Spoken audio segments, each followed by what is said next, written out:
Stroke అనగానే మనలో చాలామందికి ముందుగా గుండెపోటే గుర్తుకొస్తుంది. నిజమే, కానీ పక్షవాతాన్ని కూడా డాక్టర్లు స్ట్రోక్ అనే పిలుస్తారు. మెదడుకు వెళ్లే రక్తనాళాల్లో రక్తం గడ్డకట్టినప్పుడు మెదడుకు రక్త సరఫరా సరిగా జరగక మన శరీరంలో కీలకమైన అవయవాలన్నీ చచ్చుబడే ప్రమాదం ఉంటుంది. పక్షవాతం వచ్చిన ఇలాంటి సందర్భంలో ఎంత త్వరగా వీలైతే అంత త్వరగా వైద్య సాయం పొందాలి. ఆలస్యం అవుతున్న కొద్దీ పక్షవాతం ప్రభావం పెరుగుతూ పోతుంది. పక్షవాతం వచ్చిన తొలి గంటల్లో ఏం చేయాలో ఏం చేయకూడదో డాక్టర్ని అడిగి ఇప్పుడు తెలుసుకుందాం.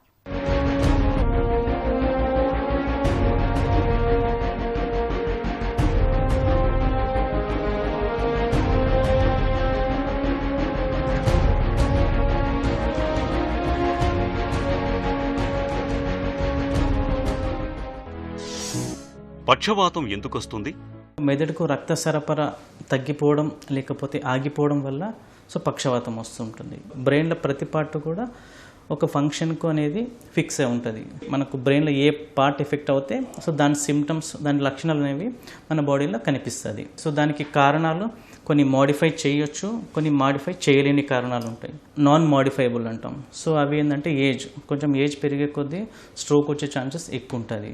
ఇప్పుడు మాడిఫైబుల్ అంటే we can control the risk factors. That is high BP కానివ్వండి, తర్వాత హైపర్ గ్లైసిమియా, షుగర్స్ కానివ్వండి, డయాబెటీస్ కానివ్వండి, తర్వాత సిగరెట్ స్మోకింగ్ కానివ్వండి, తర్వాత హై ఆల్కహాల్ కన్జంప్షన్ కానివ్వండి, తర్వాత డిస్లిపిడీమియా, హై కొలెస్ట్రాల్ లెవెల్స్ కానివ్వండి, cardiac conditions like post MI, ఇంతకుముందు పేషెంట్ హార్ట్ అటాక్ వచ్చినప్పుడు కానీ, ఇంతకుముందు బ్రెయిన్ స్ట్రోక్ వచ్చినప్పుడు కానీ, హైపర్ హోమోసిస్టినిమియా కండిషన్స్ కానివ్వండి, తర్వాత కెరోటిడ్ బ్లాక్ ఉన్నప్పుడు కానివ్వండి, ఒబేస్ ఉన్నప్పుడు కానివ్వండి, పేషెంట్ ఓసి పిల్స్ మీద, డ్రగ్స్ మీద ఉన్నప్పుడు కానివ్వండి. These are our modifiable causes of the paralysis అండి. పక్షవాతం వచ్చిన తొలి గంటలు ఎందుకు కీలకం? మీరు పక్షవాతం రాగానే కొంచెం నోటీస్ చేశారనుకోండి, 3 to 4.5 అవర్స్ కానివ్వండి, 6 అవర్స్ కానివ్వండి, 8 అవర్స్ కానివ్వండి. డిపెండింగ్ ఆన్ అంటే డ్యూరేషన్ బట్టి మనకు స్పెసిఫిక్ ట్రీట్మెంట్ అనేది అవైలబుల్గా ఉంటుంది. మీరు ఫస్ట్ 3 to 4.5 అవర్స్ లోపు వెళ్ళారనుకోండి, దెర్ ఈజ్ ఎ డ్రగ్ అంటే రికాంబినెంట్ టిష్యూ ప్లాస్మినోజన్ యాక్టివేటర్ అనే డ్రగ్ ఉంది. అది ఇంట్రావీనస్గా ఇచ్చేస్తే 70 to 80% of the patients benefit అవుతారు. పేషెంట్ 4.5 అవర్స్ తర్వాత 6 అవర్స్ లోపు వెళ్ళాడు అనుకోండి, మనం డైరెక్ట్ ఇంట్రా ఆర్టీరియల్ అంటే through neuro radiologist through cath ల్యాబ్కి తీసుకెళ్ళి ఇంట్రా ఆర్టీరియల్గా నుంచి డైరెక్ట్ బ్లాక్ ఎక్కడ ఉందో అక్కడ మనం డైరెక్ట్ డ్రగ్ అనేది ఇవ్వచ్చు. అది మనం 6 అవర్స్ వరకు చూసుకోవచ్చు. కొన్నిసార్లు మేజర్ స్ట్రోక్ అంటే పెద్ద వెజల్స్ ఇన్వాల్వ్ అయినాయి అనుకోండి, అటువంటి కండిషన్లో కూడా మనం డైరెక్ట్ ఇంట్రా ఆర్టీరియల్ థ్రాంబోలైసిస్ అనేది చేస్తాం. ఒకవేళ 8 అవర్స్ వరకు వెళ్ళిండి అనుకోండి, అప్పుడు డైరెక్ట్ మెకానికల్ డివైసెస్ అనేది ఉంటాయి. మెకానికల్ డివైస్ అంటే త్రూ సమ్ ఇన్స్ట్రుమెంట్స్ నుంచి లోపలికి వెళ్ళేసి వీ కెన్ క్లాట్ని దగ్గరికి వెళ్ళేసి దాన్ని బయటికి తీసేసే ఛాన్సెస్ కూడా ఉన్నది. అది 8 అవర్స్ వరకు పేషెంట్ వెళ్తే చేయొచ్చు. పక్షవాతం వచ్చిన తొలి గంటల్లో ఏం చేయాలి? పక్షవాతం వచ్చిన వెంటనే స్ట్రోక్ యూనిట్ ఉన్న హాస్పిటల్కి వెళ్ళారనుకోండి, అక్కడ మందు అవైలబుల్గా ఉంటుంది. అది వెంటనే స్కానింగ్ ఒక 5 to 10 మినిట్స్లో స్కానింగ్ చేసేసుకొని తర్వాత దానికి స్ట్రోక్ స్కేల్ అనేది ఉంటుంది. అవన్నీ కూడా అసెస్ చేసేసి ఫాస్ట్గా వితిన్ 10 to 15 మినిట్స్లో stroke assessment, scanning and everything అయిపోతుంది. ఆ తర్వాత వీ కెన్ 30 మినిట్స్లో మనం డైరెక్ట్ ఇంజెక్షన్స్ ఇచ్చామనుకోండి, బెనిఫిట్ అనేది బెటర్గా ఉంటుంది. ఇస్కెమిక్ స్ట్రోక్ ఉన్నప్పుడు మనం పర్ఫ్యూజన్ మెయింటైన్ చేయాలి. దానివల్ల ఏంటంటే బీపీ ఎంత హై ఉంటే అంత మనం స్ట్రోక్ అనేది ప్రోగ్రెస్ అవ్వకుండా చూసుకుంటాం. బీపీ సడన్ డ్రాప్ చేయడం వల్ల పర్ఫ్యూజన్ తగ్గిపోయి లోకల్ ఏరియా, దాని సరౌండింగ్ ఏరియా కూడా ఎక్కువ డ్యామేజ్ అయ్యి స్ట్రోక్ ప్రోగ్రెస్ అయ్యే ఛాన్సెస్ ఉంటుంది. తొందరగా పడి బయటికి వెళ్ళి చిన్న లోకల్ డాక్టర్స్ దగ్గరికి వెళ్ళి బీపీ హై ఉందని చెప్పేసి బీపీ ట్యాబ్లెట్స్ తీసుకొని సడన్గా డ్రాప్ చేస్తే స్ట్రోక్ పెరిగే ఛాన్సెస్ ఉంటుంది. మెదడులో గడ్డకట్టిన రక్తాన్ని మందులతో కరిగించవచ్చా? థ్రాంబోలైసిస్ ఇంట్రావీనస్ కానివ్వండి, లోకల్ ఇంట్రా ఆర్టీరియల్ కానివ్వండి, మెకానికల్ డివైసెస్ కానీ ఇవన్నీ కూడా రక్తం కరగడానికి యూజ్ చేస్తాం. That is all acute treatment. కానీ ఒకసారి డ్యూరేషన్ దాటిందనుకోండి, 8 అవర్స్ దాటిన తర్వాత మనం రక్తం కరగడానికి ఇచ్చే అక్యూట్ ట్రీట్మెంట్ మెడికేషన్స్ అప్పుడు వర్క్ చేయవు. దానివల్ల మనకు యూజ్ ఏమి ఉండదు.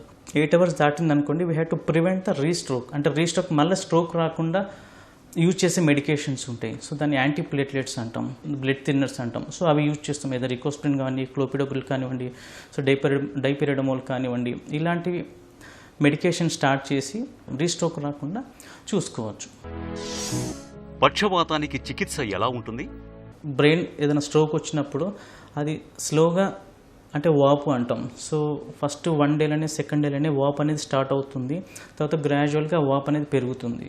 సో మనం వాపు తగ్గడానికి యాంటీ ఎడిమా మెజర్మెంట్స్ ఉంటాయి, డ్రగ్స్ ఉంటాయి. సో ఇద్దరు మ్యానిటాల్ కానివ్వండి, హైపర్టానిక్ సెలైన్ లైక్ 3% NaCl కానీ స్టార్ట్ చేసి స్లోగా ఎడిమా అనేది తగ్గిస్తాం.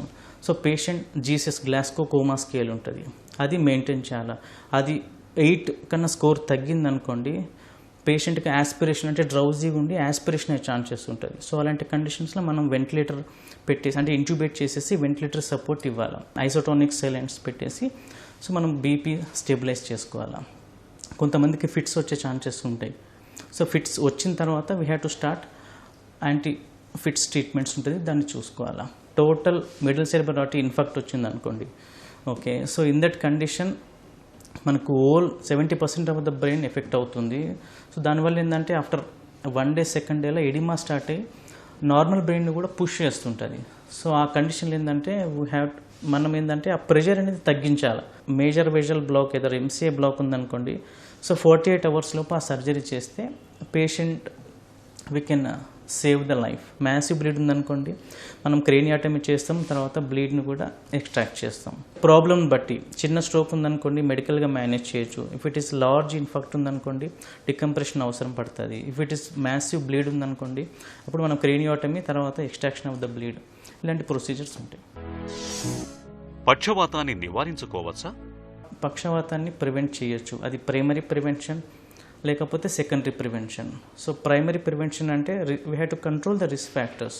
తర్వాత next secondary prevention. Secondary prevention ఏంటంటే ఆల్రెడీ పేషెంట్కి ఒకసారి స్ట్రోక్ కానీ స్ట్రోక్ లైక్ సిమ్టమ్స్ వచ్చినాయి అనుకోండి, అప్పుడు మనం బ్లడ్ థిన్నర్ స్టార్ట్ చేస్తాం. అంటే యాంటీ ప్లేట్లెట్స్ ఏదో రికోస్పిన్ కానీ క్లోపిడోగ్రిల్ కానీ స్టార్ట్ చేస్తాం.